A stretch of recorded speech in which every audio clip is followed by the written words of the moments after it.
พอแตบใต้ไหวสาในปุญญาปารมีธรรมของครูบาอาจารย์พระเถรานุเถระเจ้าคณะพระสังฆาธิการจุโตนจุองค์ที่มีสมณะเมตตารับฟังรายการจากตังวัดตังวาขอความผาสุกในธรรม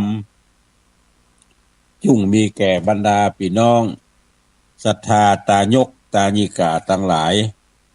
ที่รับฟังรายการนี้อยู่จุผู้นายคนวันนี้ปะกันวันศุกร์ที่21มีนาคมเดือน6เหนือแฮม8ค่ำเป็นวันพระวันศีลเดือน6แฮม8ค่ำละก็แฮมสักติดปลาย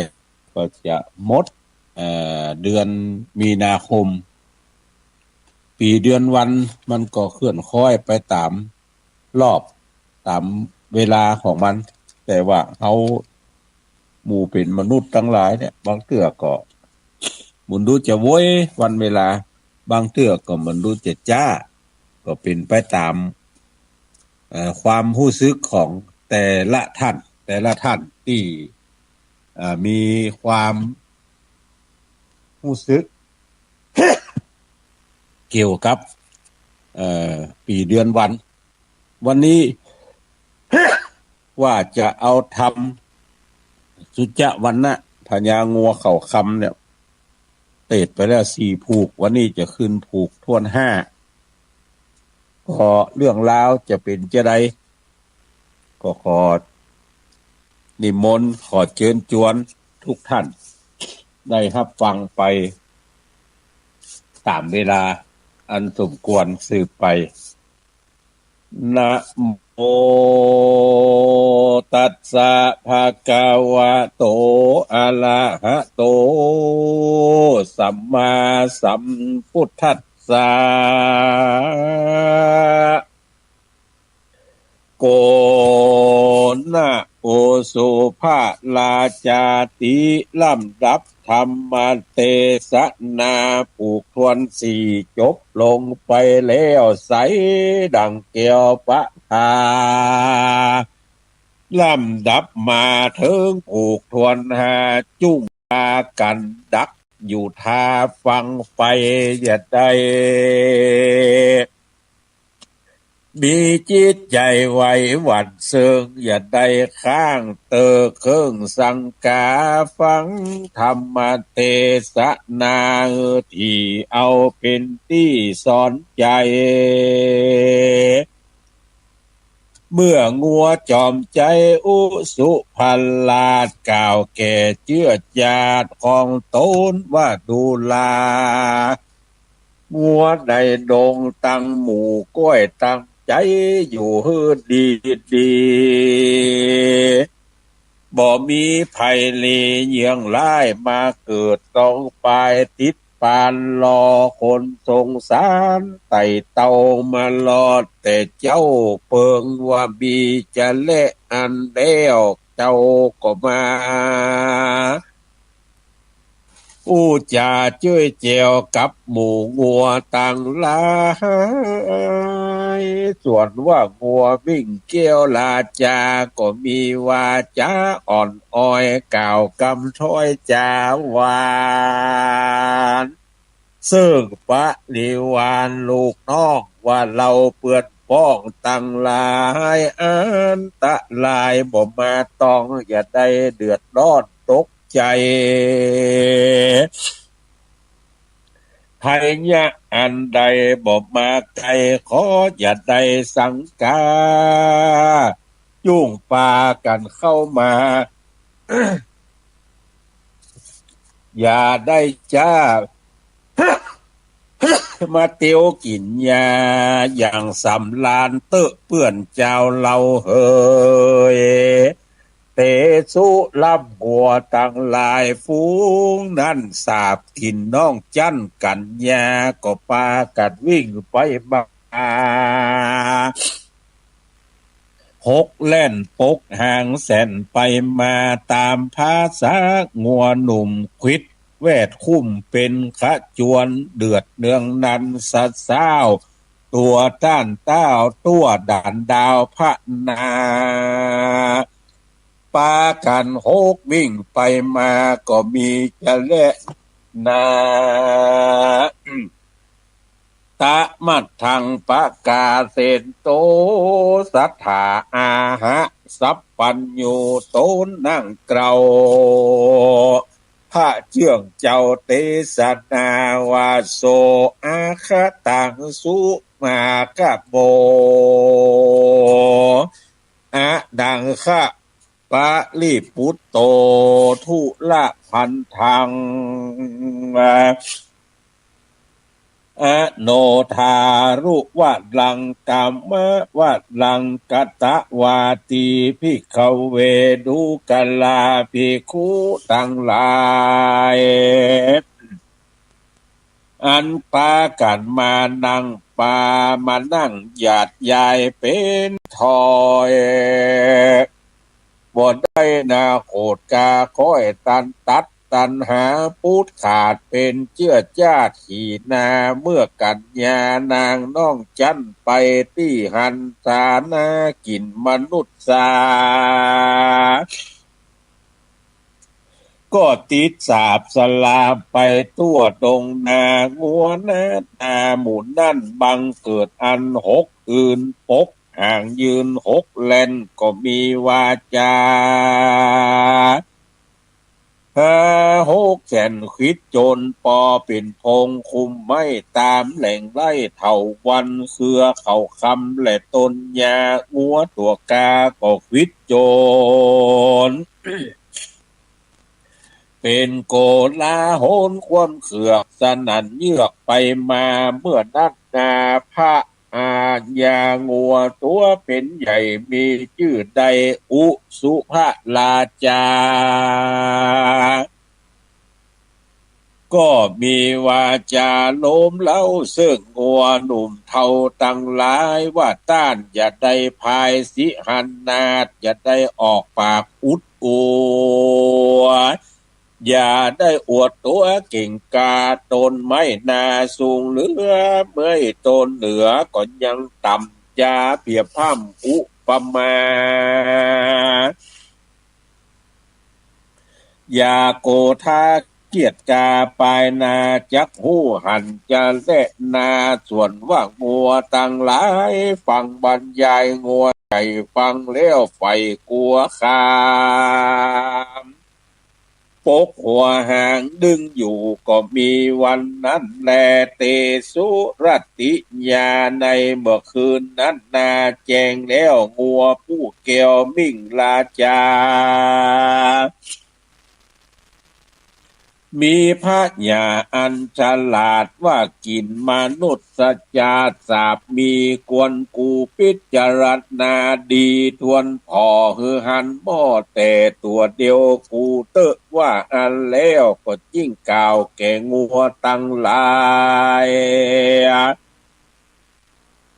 อันยังยายยืนอยู่ลายสะผู้เป็นปริวานว่าดูลางัวตัวหานเสนาทั้งสี่จุ่งฟังเฮือที่ดีลีเล้าใจบดดีมีมา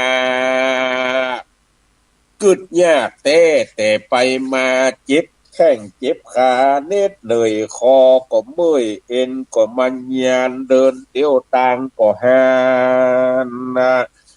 เราบ่อาจอ่านไปตามเข้าดงไพรป่าไม้ร้อนต้านใดของกินคือใดหมากปินและหมากหาดของกินฝาดและหวานในดงดานป่าไม้คอต้านใดไทยจุ่งนำมาปันเล้าลาพองแดดเราจักแผ่เมตตา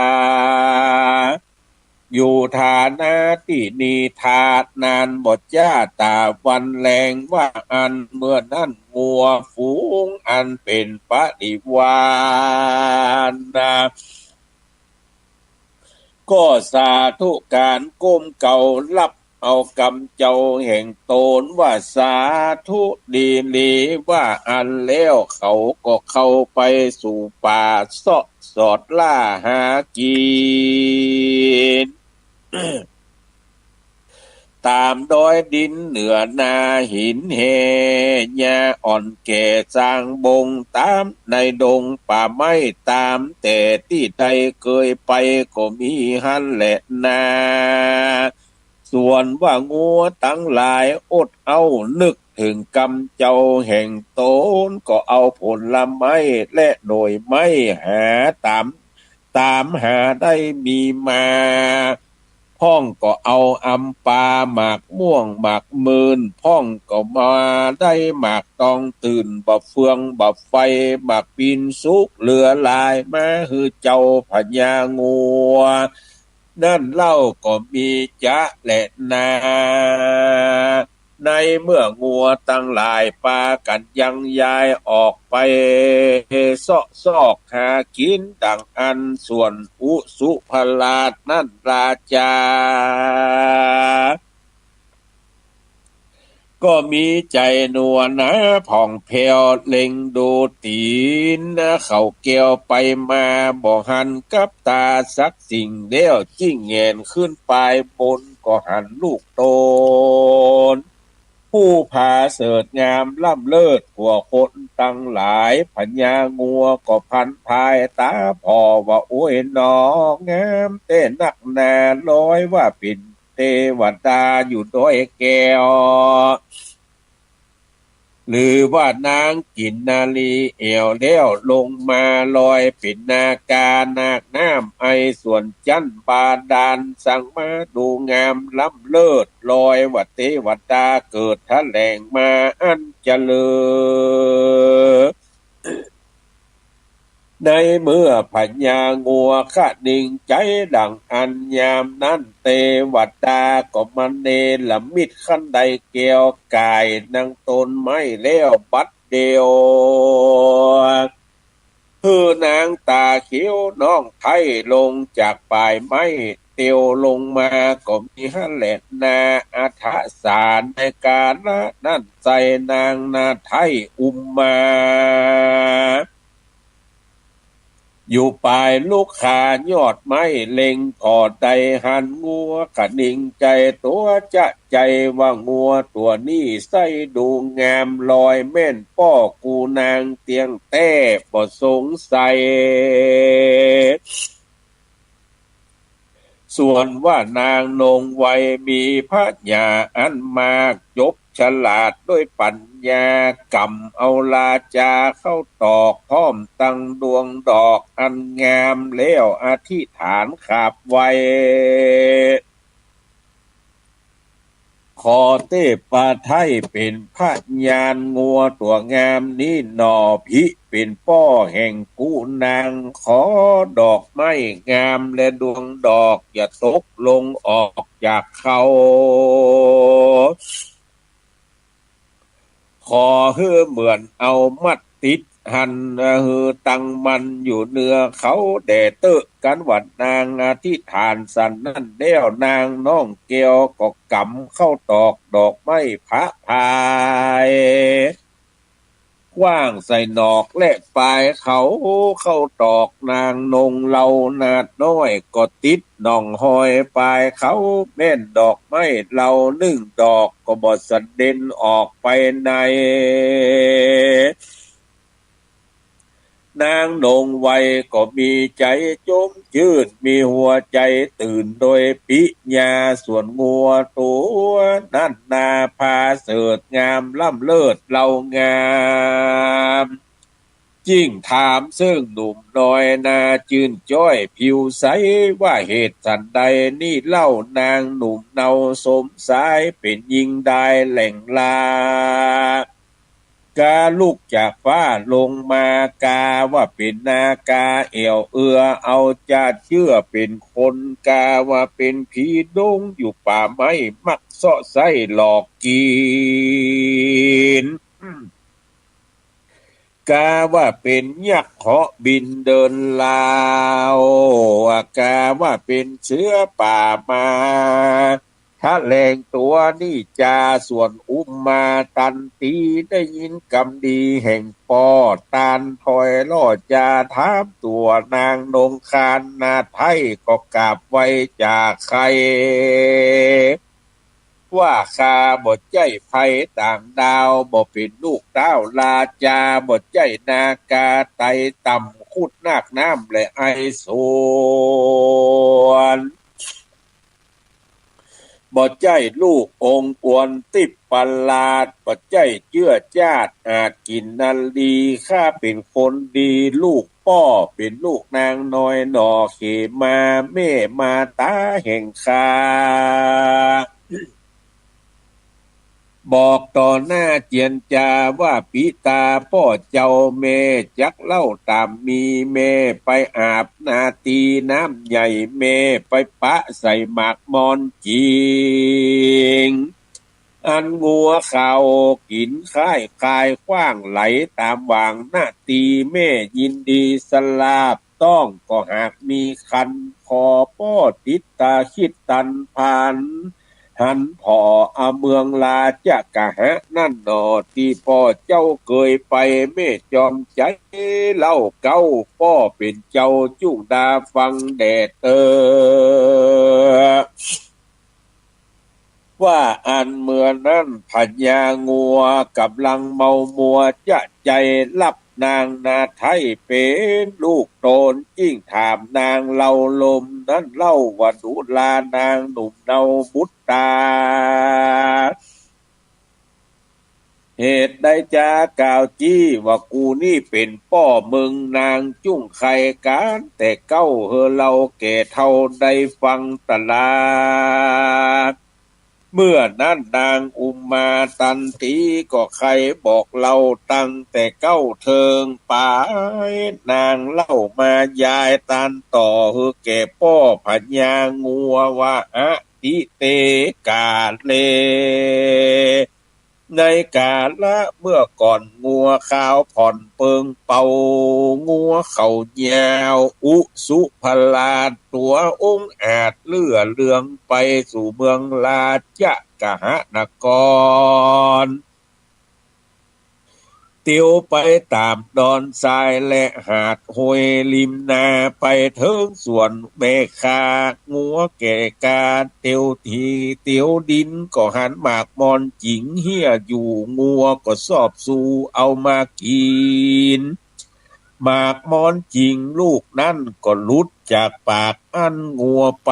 ลวดเลยไหลล่องน้ำแม่เจื้องจันมาตาแม่ลงมาอาบน้ำหันลูกไม้นั่นก็เก็บเอามากินคือหมากมอนจริงเต้าอา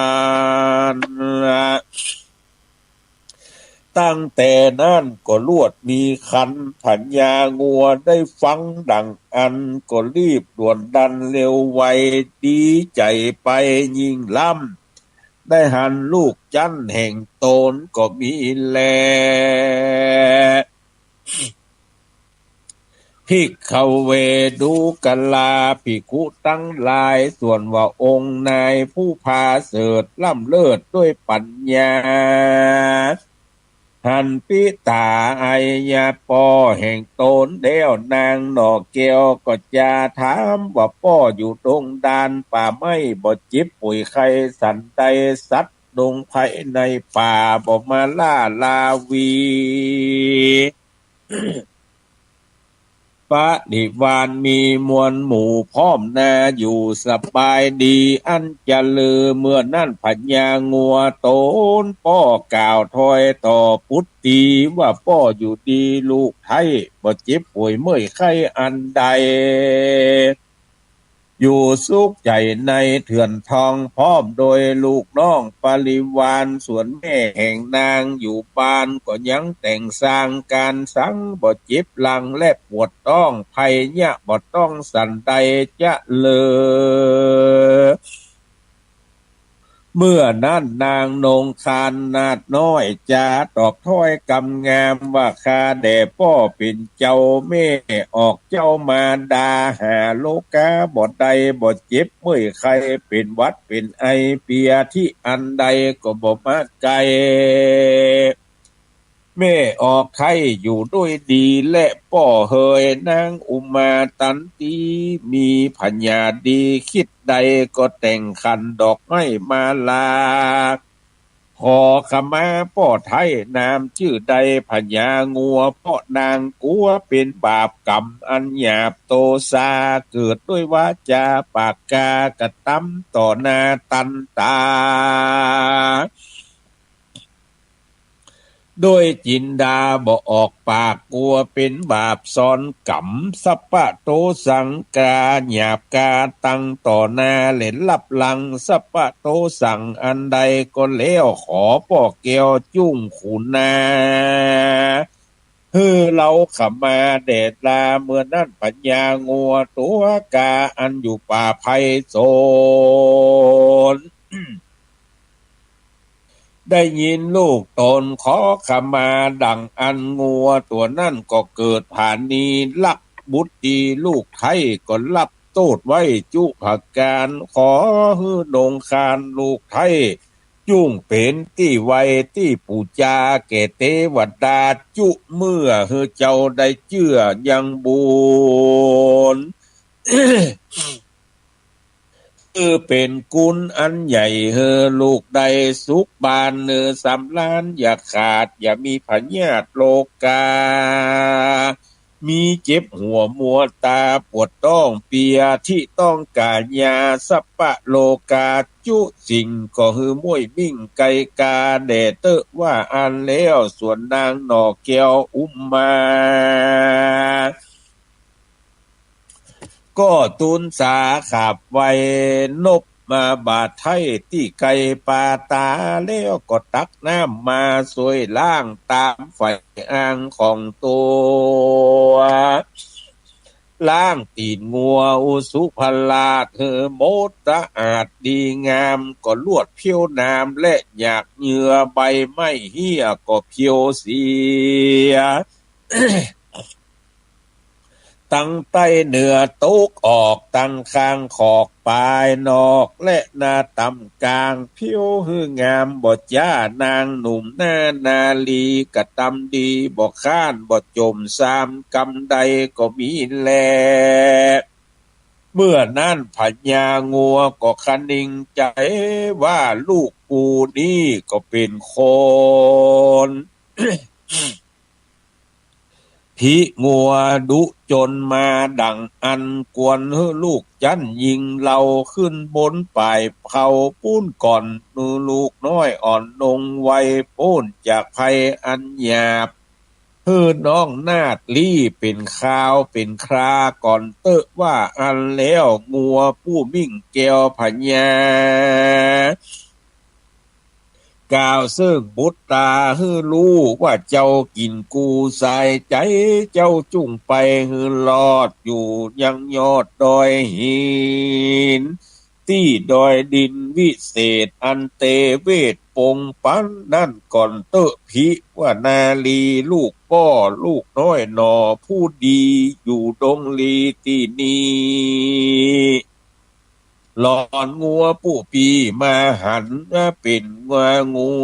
กลัวจักอาเกียดจักบังเบียดแก่ลูกนาลีนางก็ได้ยินดีกำปอนางน้อยหนอล้มจอยก็เตียวขึ้นป่ายดอยโดยมอฟังกำป้อพญางัวติดปานนางนงคานลู่เลี้ยวนางหน่อเกียวก็วันตาแล้วก็ดีลาผ่องพายยกย่างย้ายโตนไปสู่บนดอยก็มีหันและที่นี่จักจาเถิงนอนเนาแห่งนาลีอันนางเตียววิธีไต่เตา ไปหาพ่อเจ้าปิตาอาจารย์จ้ากล่าวได้15 วันเต็มตันกันนางได้ไปปะปุ๊บหันพ่อแล้วนางหน่อเกียวก็ขมา ตามจินตนาไฟนาของแล้วนางนาน้ององค์หญิงก็ขึ้นอยู่ดอยหินที่เก่าสุขสบายเล่าดีหลีก็มีหั่นแหละนาภิกขเวดูกะลาภิกขุทั้งหลายอันมานั่งยังยายเป็นทอยอันว่างัวใหญ่น้อยฟูงเป็นปริวารนะเข้าสู่ดงดานเสาะไซเอาลูกไม้มาปั่นคือว่าหมากตันหมากหาดลูกสมฝาดเฟืองบะแฟนนะตั้งหมากแคนและหมากกอกตั้งหมากแหนหมากแคนหมอกและบ่อตันบัดตันขอโอ้ยก้อยโอ้ยก่อมันใหญ่นักเต้ใจนำมาฮือลาจางัวแก่นามชื่อเต้ว่าอุสุภลาจา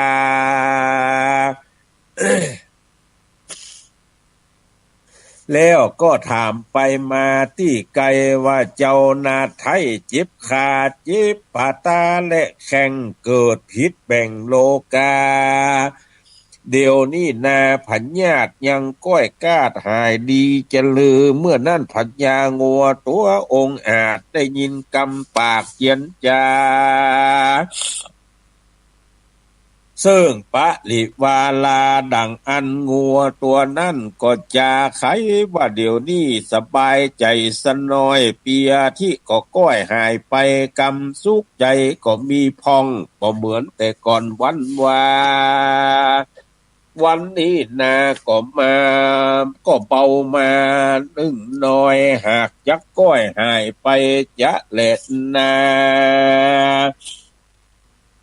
เมื่อพัญญางัวออกปากตันเจียนจาว่าเดี๋ยวนี้นามังกลาอันพาเสดคือมังกละเกิดกับเราว่ากำเบาเต้าอันกล่าวเต้านั่นก็ดักเสียเมื่อนั่นฝูงงัววงเครือจาดก็ลูกเก้าหากถึงไปจิ้งพายเสียงวอนกล่าวว่างัวเจ้าบ่าวลาจามังกลาสั่งหามาเล่า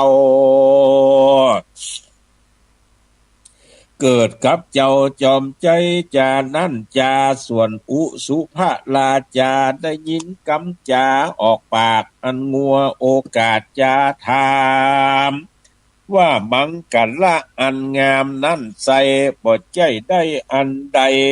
คือคนลูกไก่มาสู่มาฟู่อูเจียนจาเป็นบุตรตาลูกแก้วที่อยู่ลวงแล้วธานีราชบุรีเมืองใหญ่ ไก่แต่ไส้พอพมานนับข่าวต่างว่าได้เดือนหนึ่งไข่เต็มตัน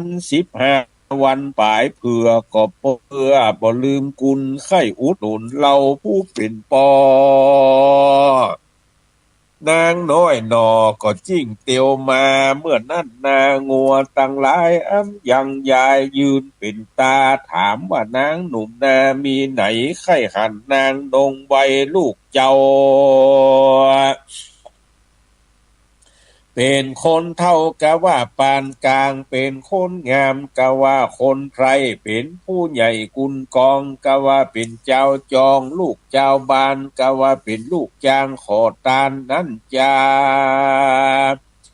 ส่วนโกนาก็มีกำจ๋าอยู่จะใจพญางัวก็อดบดใดก็จิ้งเข้าไปสู่ที่ใกล้ขั้นใดอันงามใสผ่องแผ้วเรียกลูกแก้วแห่งตนว่าแม่อุปนเฮ้ยล่ามฟ้าลูกลาป้อยิงเดียวผิวขาวเขียวบอดเศร้าจุ้งสำแดงตัวเจ้าเร็วปันหื้องัวหนุ่มเนาไข่หานได้เยี่ยมพออยู่ตัวกันด้อมเฝ้าไข่หันเจ้าที่ดาแปลงและลูกเคย ที่น่านนางอุมาตันตีได้ยินกำดีแห่งปอนางน้อยหนอก็บอกคัดคืน จอมองค์หญิงลูกไทยก็รีบลูกใดก็ออกมายืนมัวตัวอื่นก็แผ่นลาได้หันหน้าก็มีใจว่าผิวนางงาใสผู้นี้ปางก่อนทีบ่ใจโยนยามีภาลาบุญใหญ่มีบุญไว้ใดก็ตำมางามเหมือนดังเตวัดดาทะแลงเปดนี่เป็นเหตุยินดีแด่แต่และเพื่อนเฮยกันว่างัวตั้งหลายจากกันแล้วก็กากาแก้วดีลาเข้าสู่วนาป่าไม้เสาะสอดใจของกินมาฮือองค์ยิงนาไทยพ้องก็เอาดอกไม้มาลา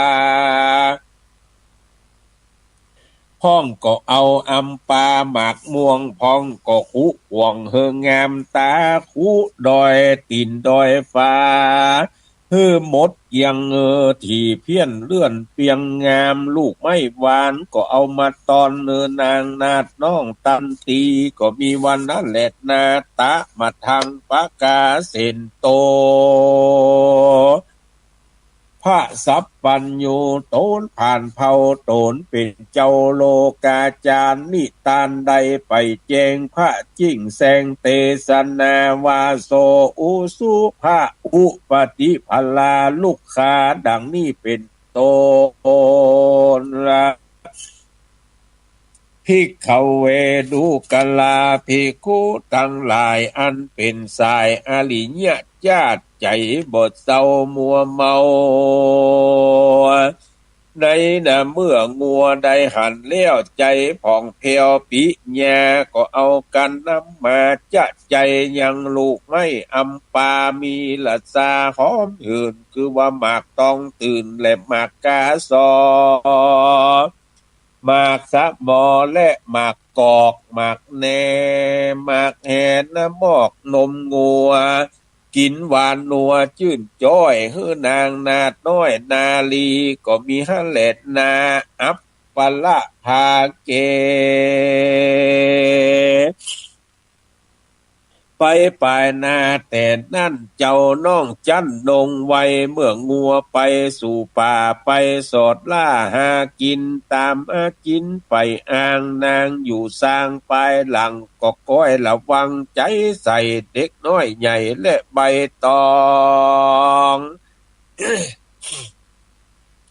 เฮียที่นอนงัวดังอันนางน้องจันก็กวาดเสียฮือดีแล้วตักวาลีมาไว้ตาวันต่ำไตลงแรงงัวแสวงเสาะไส้ไปหาลูกไม่กลับมานางกัญญานาดน้องก็ไปตอนไปหาไปจุงเอามาหายังปอนางก็เยี่ยมพอถึงวันตักน้ำฉันมาไว้ตักน้ำใจฮือปอกินตัวองค์ยิงนาไทยกระตำไว้จุปการ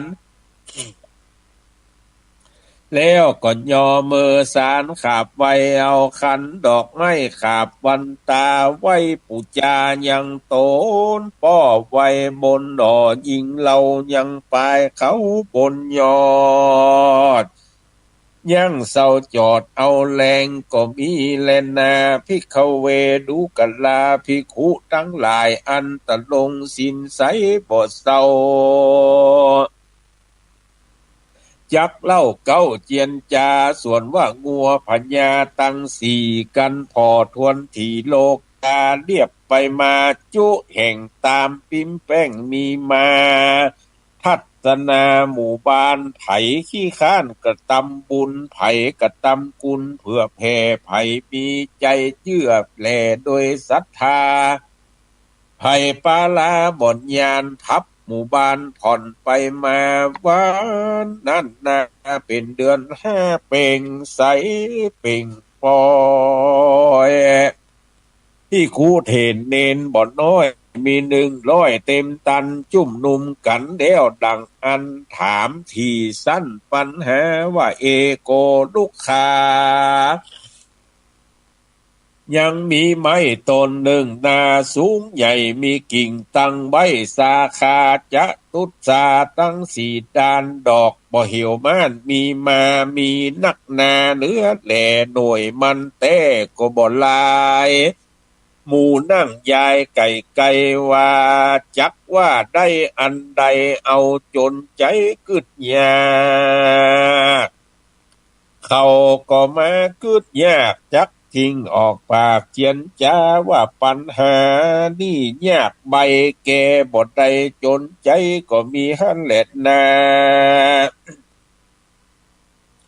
เมื่อนั้นเต้าตังสี่ใครรู้เสียงตีสงสัยเอาปัญหาไปจากหันไปด่วนดันผัญญางัว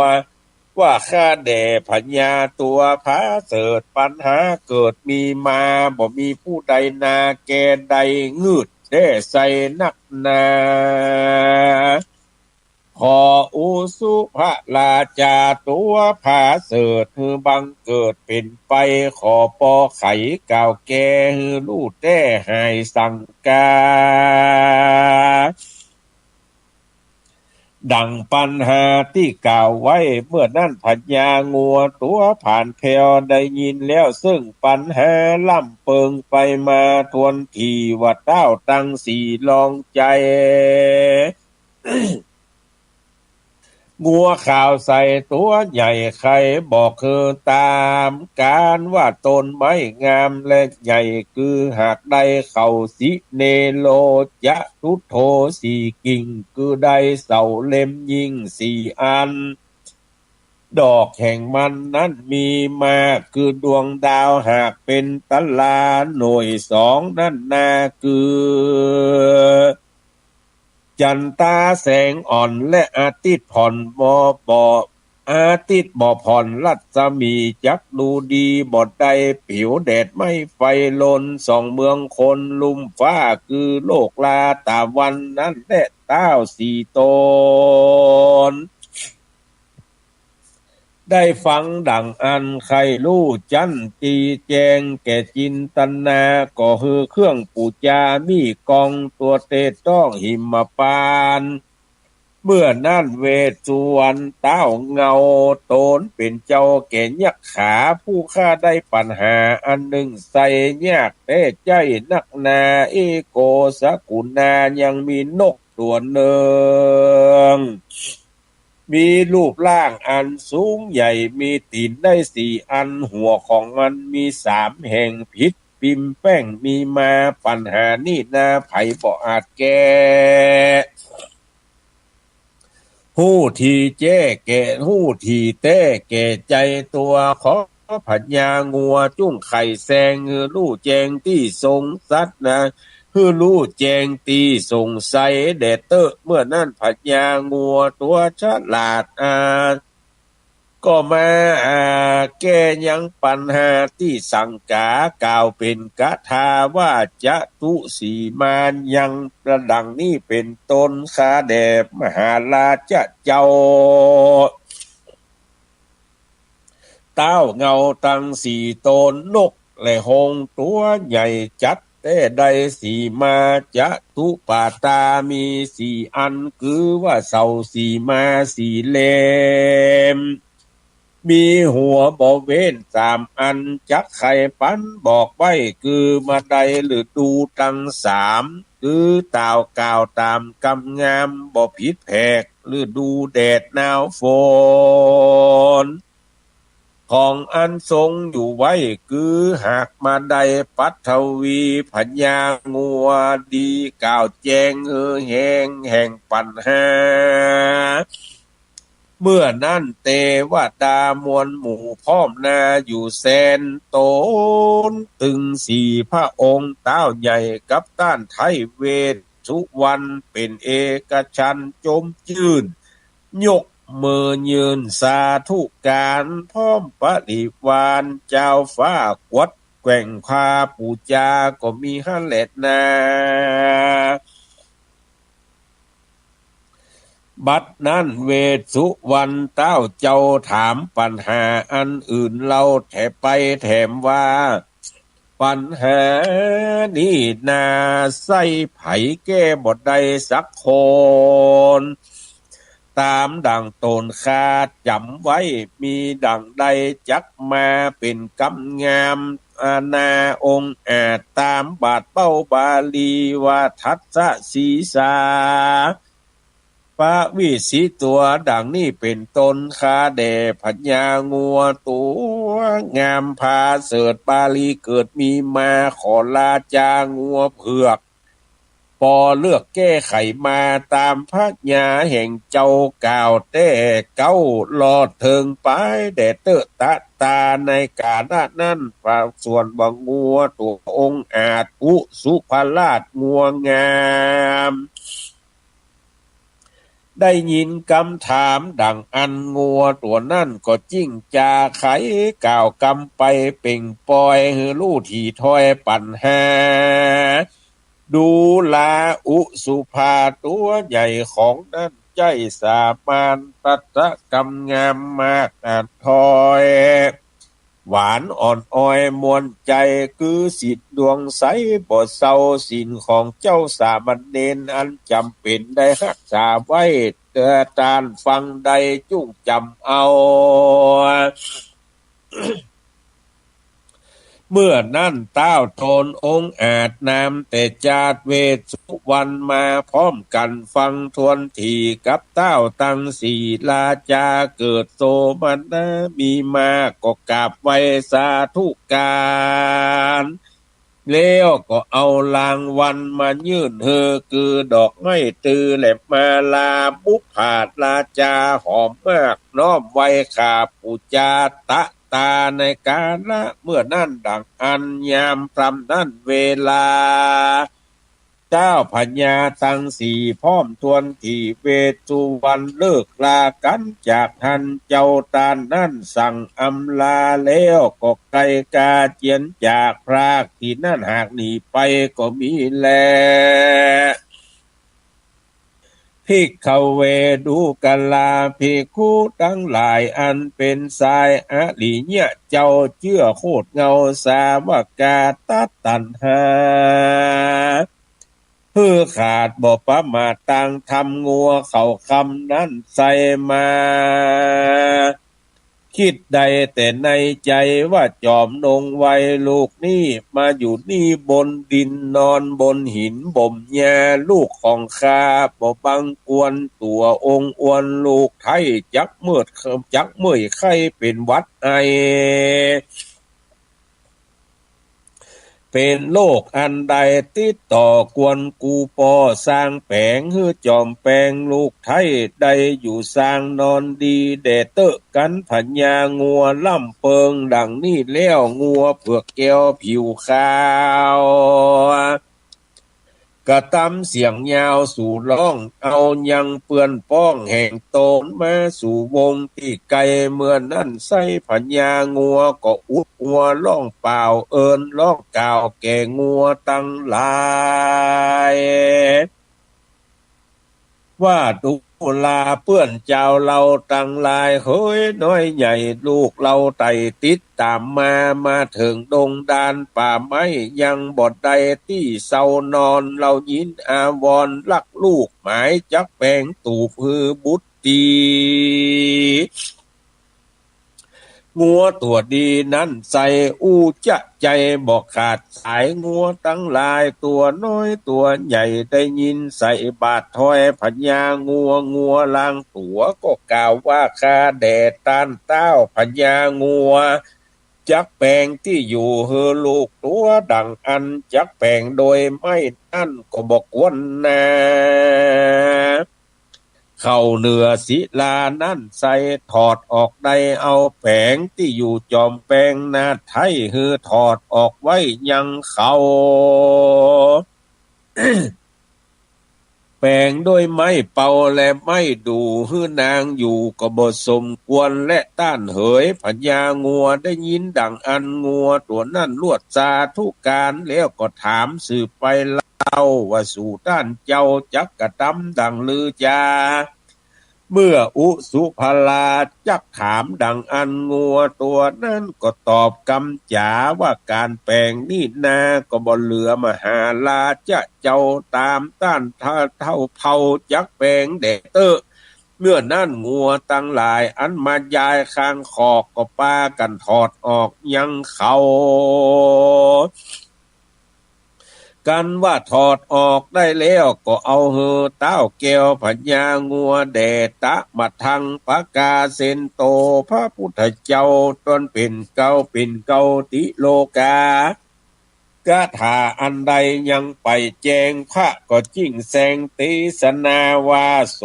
อุสุภลาจาโกโนกตังทิจินาปาตังอุมาตันติพิธิติดังนี้เป็นต้นภิกขเวดูกลาภิกขุตั้งหลายตนทะลงสินใสปริญญาอุสุภลาภเรางามกันได้รวมเอาเขาได้แล้วจากงัวผู้แก้วตั้งหลายก็น้อมถวายยื่นฮือบ่ลือบ่แลกซื้อปันฮือบ่ได้แล้วก็มีกรรมถวายฝากไว้ว่าผู้คาไทยได้ตานเขาก็ฮือตนตัวเราได้พระข้ามพ้นจากสงสารเถิงนี้ละปานมิ่งแก้วสุขล่ำยิ่งกว่าโลกโลกาแดเตอตั้งแต่นั้นมาเถิกนี้กาละเดี๋ยวนี้เตรียมตันเขาบ่เหมือนกันเพื่ออันล้างตัวนั่นเขางามล้างตัวเขาเร็วสามบิดเบี่ยงล้างตัวก็เงียงไปมาล้างตัวหน้าเขาบีจะลาบถึงบัดนี้ดีหลีพญางัวตัวดีผ่านเพียวกันใดเขาแล้วก็อนุโมทนาโกโนส่วนว่าพญางัวตัวพาเสดลวดบังเกิดคณิงใจล่ำเปิงไปจะใจว่างัวฝูงนี่ใส่ได้ถอดเขาฮือเขาออกเป็นตาลเพื่อไข่เทิงสุขสามประการจุจอดได้ปันลอดนิปานหากเป็นการอันผาเสดล่ำเลิศแต่ดีหลีกำผาธนามีดังอันเนอสมดังนั้นจุประการมากูจักแปลงภาษาเธอนางน้อยนาฏนาลีโดยป่าละมีอันยิ่งเป็นภาษามิ่งโสภามีมุขขาสีแจงตกแต่งหื้องามงอนมีป่องเบงจรเล็งพอภาษาก่อด้วยเขางัวกันพญางัวขัดดิ่งใจแล้วก็เอาเขากู้แก้วมารวมกันบ่มีสั่งสักหยาดยักแปลงภาษาทื่อนงไวลำเปิงในใจดังนี้แล้วผู้เกือกแก้วงวงงามก็อธิษฐานจะใจยังนางนาไทยธรณีพุทธนาคีไตต่ำเทวดาพรหมจุตนพญาอินพรหมเต้าเจ้าภาพนางเงาสองสวรรค์คือเต้าโลกบาลยศยิ่งแต่เจ้าจอมมิ่งปาลา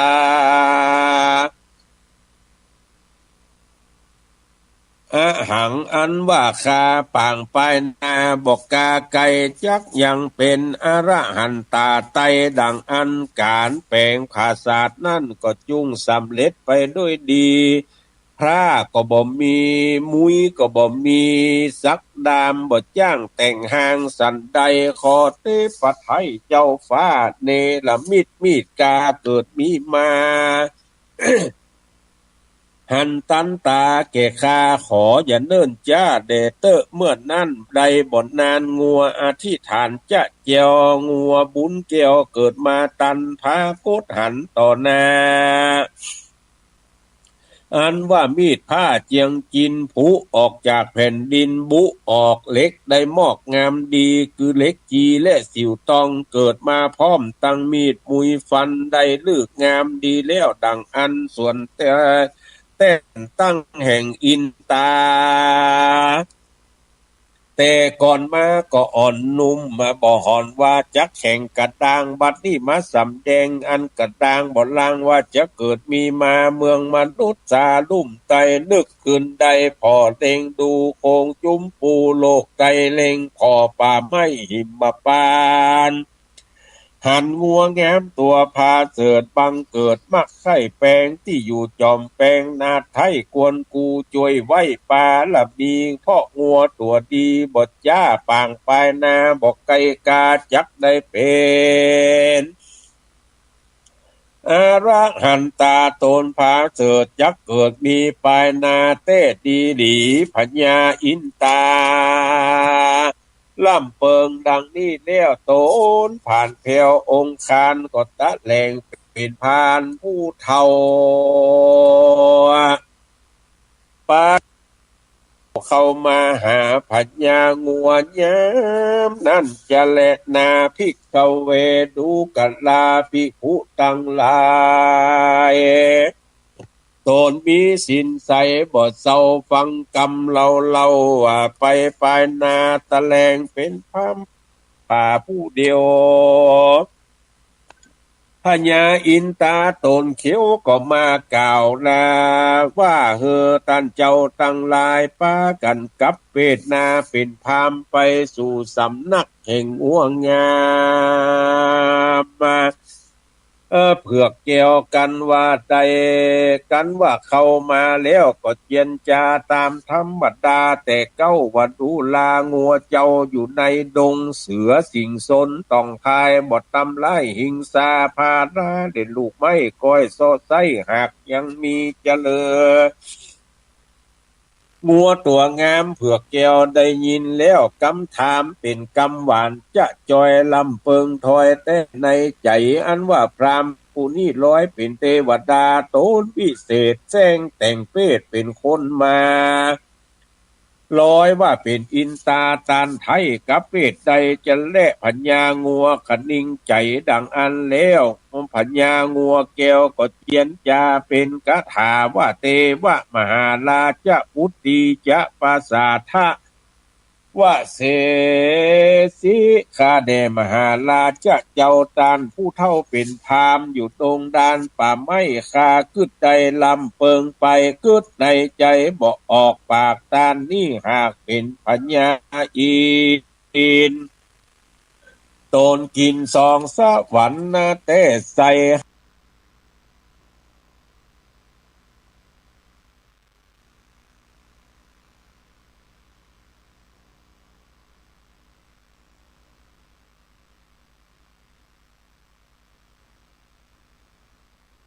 พามอยู่ตรงด้านป่าไม้คากึดใจลำเปิงไปกึดในใจบอกออกปากตานนี่หากเป็นปัญญา